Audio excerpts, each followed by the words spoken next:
Desk. I'm here for your business news. My name is Kelley Boss. Now, in today's world of information and communication technologies are part of almost every aspect of life and contribute to social, economic, and cultural development. Unfortunately, not every individual has the same opportunity to access the use of various ICTs. That said, though, ownership of ICT devices which facilitates the usage of ICTs is uneven across the country. This is a survey by Kenya Demographic and Health Survey.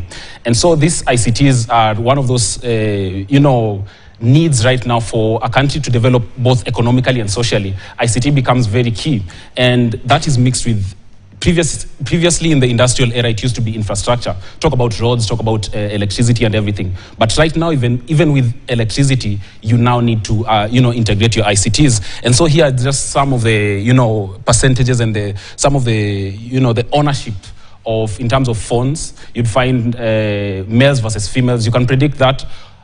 It's almost that males would have more, but it's just with a margin of error around 3%. So 80% of males own phones and 77% of females own phones. At the same time, think about this. Even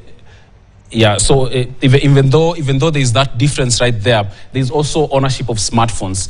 And just owning a phone gives you one step of access, but owning a smartphone gives you another step of access, because with the smartphone during the pandemic, you could access e-learning stuff and stuff like those. And moving on again on the ICT, some of the ICTs in the household is perhaps a radio and a computer. And for a computer is 10% of households in Kenya on a computer. That goes hand in hand also with the next one, which is access to the internet, because you would find 23% of the proportion of the households in Kenya can get access to the internet.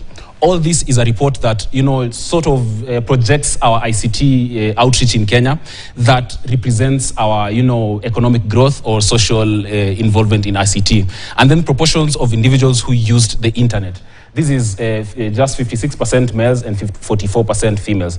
All these percentages you'd see keep on, matching the original one, which used to be if the first step of ICT is owning a phone, then if there's higher numbers of males owning phones, then automatically on internet also, you'd find that there's a little bit of a higher proportion right there. And also there's 65% of households own radio, and this is one of the cheapest access to information in Kenya right now. Not even the paper, it's still the radio. And so that's one, and then there's also TV and much more. This, I think, according to, and also TV is 50%, so 65 and 50%. Still, there is enough people out there that you might think do not access information, which is the inequalities that come with ICT. But moving on now on matters farmers who are happy right now, where tea farmers are set to have a great December holiday after the Kenya Tea Development Agency announced a dividend payout